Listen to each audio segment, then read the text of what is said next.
And in the big chair, Sean Tindell, Commissioner, Department of Public Safety. Good morning, sir. How are you? Doing good this morning. How you doing, Paul? Good. You on the way to the fair, or when you head over? Yeah, we're going to go over tomorrow and Thursday and listen to some of the speeches. Always a fun time in an election year, and I'm sure it'll be sweltering hot, and not just the political hot air, but the heat is supposed to be pretty stiff tomorrow. Yeah, that's an understatement, by the way. When was the first time you went? Did you go as a kid, or was it later in life? Later in life. So I never went until I was in the state legislature, and I happened to go in a year when it was, I think, in the 60s at night, and I think that kind of ruined it for the rest of the times that I've gone, because it's never quite gotten back to that temperature, and but it was really lovely the first time I went. The soil has never been that red as it is now, or dry. And when it's wet, it's wet. It is different. I will say this, though. There are a lot of people from, I think, where I'm from, the Mississippi Delta or the Gulf Coast, who've never been. Yeah, and look, I was home over the weekend, and I was talking to people, encouraging them to come. It is a very special event that's hard to explain until you've been there, and it certainly is a piece of Mississippi history, a piece of American history, and I think a great time. I can tell you this, my kids have gone, and it's something they look forward to every year now. So my daughter and my youngest son and my oldest son are all driving up Thursday to go and be a part of it. Do we assign some highway patrolmen for that for that event? We do, and of course we have the executive protection details for the governor, lieutenant governor, speaker, and so they'll be there with those folks, and we also try to help the locals with any security efforts that they feel like they need us. But look, they do a great job up there. The sheriff and the local law enforcement knows how to put it on and knows how to prepare, and we're there to just lend a hand like we do anytime we can with local law enforcement. I was listening to Kelly from the new Mississippi SuperTalk News Network on this escapee. I find it interesting that apparently he was up for parole, very close to being up for parole, and then he decides to escape. What a brainchild there, man! And I don't think there's anything new. I think it was the latest. He's still on the loose. Well, sometimes they do things like that, and it's because they want to go back. They don't necessarily want to leave. That's very true. So. That's very true. Unfortunately, it is true. One of the questions on C-Spire text line that I wanted to get through here was, do we have any ramifications or evidence or data this early in as far as the Department of Public Safety on the consequences or lack of consequences on medical marijuana? Or is it still too early?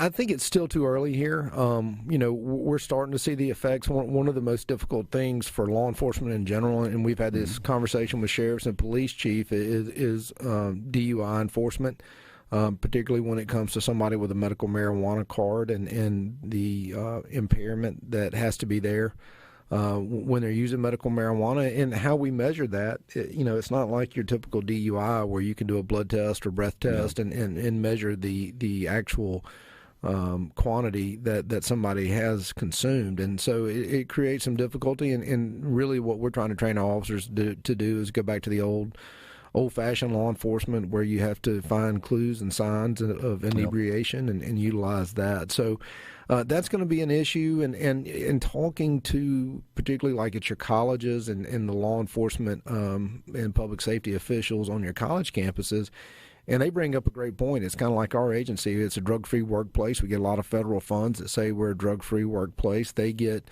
a lot of federal funds that are community colleges and colleges to be a drug-free campus. And the reality is that marijuana is still a controlled substance and illegal federally. And just because somebody has a medical marijuana card, it could be a violation of those drug-free campus policies that the feds have sent down to allow them to have it on campus. So there's going to be some issues with that's going to take a while to work through. But I'm looking at this legally. If an officer smells marijuana in the car, but they have a card, there's a little bit of a juxtaposition there, isn't it?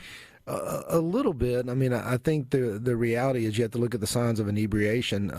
Somebody can have a prescription for Oxycontin or hydrocodone But if they're operating a vehicle while using those narcotics, then they're going to be guilty of a DUI. So while you might have a medical marijuana card, consuming it while you're driving is still going to put you under the influence and subject you to a DUI. And as far as we know right now, there's no DUI type meter to gauge that would stand up in court. There are some that have been used. I think they're still kind of going through the judicial process as far as the validity of them, as far as being scientifically proven. So I imagine that's coming. It's just going to take a while to get there. Yeah. I had a story this morning. I didn't print it off because it was a little bit convoluted, and I didn't have a chance to read the whole thing. But apparently, most of the dogs out there that you guys are using or other people are using are going to have to be retrained or just retired and get new dogs because they cannot separate marijuana from everything else. And now that marijuana is legal in some states or in the medical marijuana states, it's causing a problem. Speak to that. Well, yeah, I mean, the animals and the dogs, once they're trained to detect narcotics, it's kind of hard to untrain them to undetect marijuana. And so, when you're looking at probable cause and somebody does show a medical marijuana card and there is a especially for an animal to smell marijuana, that there doesn't have to be a heavy scent of it. Obviously, they have a high sense of smell, so they're going to show those cues, and the officer is inclined at that point to have probable cause and move forward with his investigation.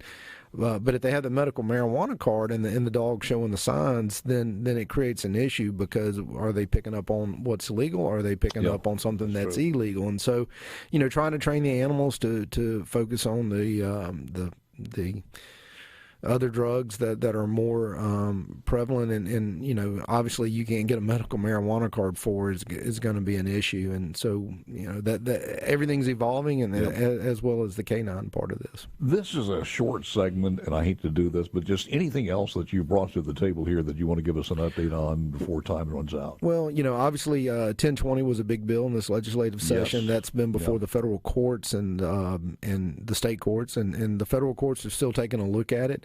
But portions of it have been deemed to not be in effect under some injunctions that are not permanent. Are we talking about the Capital District itself, or are we talking about the judicial part? The judicial part, there was also a provision where we had to approve certain events in the CCID to make sure that the ingress and egress to state buildings weren't affected and public safety wasn't affected. That's been put on hold by the federal court. So those aspects we're looking at, but the other aspects of the bill that haven't been put on hold, as far as Capitol Police having jurisdiction throughout the entire city, the expansion of the district lines that'll be coming next year, those are all things that we're preparing for, growing the force. We did go ahead and have a meeting with the Hinds County Sheriff and the Chief of Police for the City of Jackson and Capitol Police, a public meeting, kind of a precursor to this. That's something that we're going to be doing regularly. And so we've been preparing for those things, and again, working with our partners in Hinds and the City of Jackson to make sure that when we're doing details outside of the city that we're coordinating with them, and again, being what we've always wanted to be, which is a force multiplier for law enforcement in the City of Jackson. And I think we're seeing positive results. I mean, most of the people that I talk to, whether they're residents or visitors, are very pleased with the Capitol Police being there, and they're happy to have them. And so we're going to do the job that we're supposed to and work with our local officials on that. On the other side of this, too, sometimes with the people that we're catching that have done these shootings and everything, 16, 17-year-old, 20, 21, 22, recidivism, they've been in, they've been out. And the ability for 1020 to begin to at least get that under control with the judicial part of that is on hold, and you guys are unable or handcuffed on doing anything.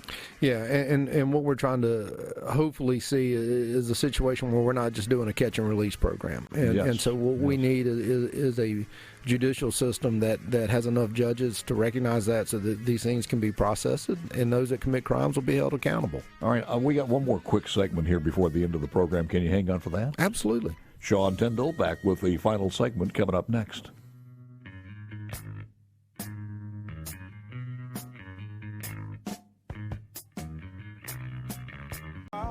Commissioner Tindell, why are details of traffic fines treated like a state secret? That data would help drivers identify the most dangerous sections of roadways in our state.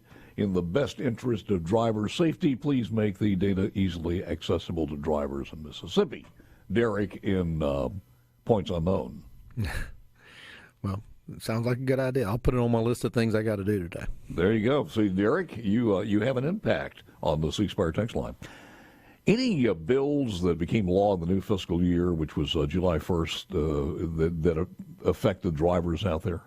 Yeah, well, I don't know about specifically with drivers. Obviously, we had a lot of bills that went through that affect the agency as a whole. There was legislation that all sexual assault kits that are taken now have to be submitted to the crime lab, and that's going to help grow our DNA database, where hopefully we're catching these serial predators that are committing rapes and statutory rapes and sexual assaults, not only in our state but across the country, and so that's been a really good piece of legislation and something that we're trying to prepare our crime lab to get up to speed to be able to deal with the extra DNA analysis that's going to have to be done. We had legislation dealing with autonomous vehicles in Mississippi. And that's certainly going to be a game changer. I spoke at a conference last week where we were discussing Texas has already has them on the road where you have autonomous trucks, commercial vehicles operating, and they're wanting to make that corridor from Texas to Florida, and they're going to have to come through Mississippi. So we're developing some regulations on how to deal with that through the Department of Public Safety. And really, we talked about DUIs earlier. The world's going to change at a rapid pace when it comes to autonomous vehicles. And we really have to be asking ourselves, what does it look like 10, 15, 20 years from now? And how often will people be getting in vehicles that actually drive themselves versus what we've been used to? And so it's going to be a drastic change on what law enforcement looks like when it comes to that, and what our highways and roads in our state can handle. When an officer stops a vehicle with nobody in there, which is few and far between right now, but that, like you said, that. What's the procedure? If that vehicle is acting illegally, somebody's got to pay a fine, somebody's got to stop it, somebody's got to come get it. That's right, and that's what we're tasked with creating is a law enforcement interaction plan that identifies when these types of vehicles are operated in our state. Who's responsible for each and every one of them, and what is the procedure when one is actually stopped. There's actually some funny video, I think it's somewhere in California, where law enforcement stopped a vehicle that was an autonomous vehicle, no driver. They got out, realized there was nobody in the vehicle, then it took off and went on down the road, and so they're pursuing this vehicle with nobody in it. And so we're having to kind of work our way through those, and that's going to be a reality. I mean, more and more vehicles are going to be able to operate without a driver, and how does that affect our laws as they stand, and are we prepared for it from a law enforcement standpoint? So and it's the worst time in history for us because we are not as civil as we used to be, and people don't abide by the law. There was another one that went viral where a guy puts a traffic cone on the hood of one, and that automatically stops it. So I think it was delivering pizza or something, but they disabled it just by putting a traffic cone on top of the hood. Wow. Yeah, so you got that. And then look, I think I saw a video from Ole Miss where food's being delivered all over campus with little bitty mini autonomous vehicles. So those are all things. And the reality is those vehicles, when they do operate correctly, are very safe. When you think about commercial vehicles and their operation, when they're going the speed limit and they're operating, again, with everything working correctly, they are very safe. One of the big questions there is what happens. My phone freezes up regularly, and what happens when the computer on one of these vehicles freezes up? Yeah, there's so many different things out there that. Did I see the pothole thing? Just it's numerous different things. I'm waiting for the first Karen to explode in a driverless vehicle as an Uber passenger. What do we do with artificial intelligence when it creates its own Karen, and then you got to deal with that too? Man. So there's all kinds of scary scenarios. We never get out of it. So I will tell you one piece of legislation that we're really going to make a big push for next year is bringing back mandatory driver's education curriculum. We spend a lot of time in this state and all over talking about active shooters and being prepared for those types of responses. But the reality is we lose far more teenagers to teenage fatalities and wrecks on our roads in Mississippi than we do active shooters anywhere. If we're using education, Sean, to prepare youths to be safe, to live a productive life, somewhere in this driver's education, have a course on how to react with the police. Absolutely. And in a civil manner, because that's probably going to save them more grief than anything else. That's got to be a core tenet of it. And the reality is a lot of these young people have never interacted with law enforcement until they have an opportunity in a class like that. I think it's a great idea. Thank you, sir. Appreciate you taking time coming in. Thank you.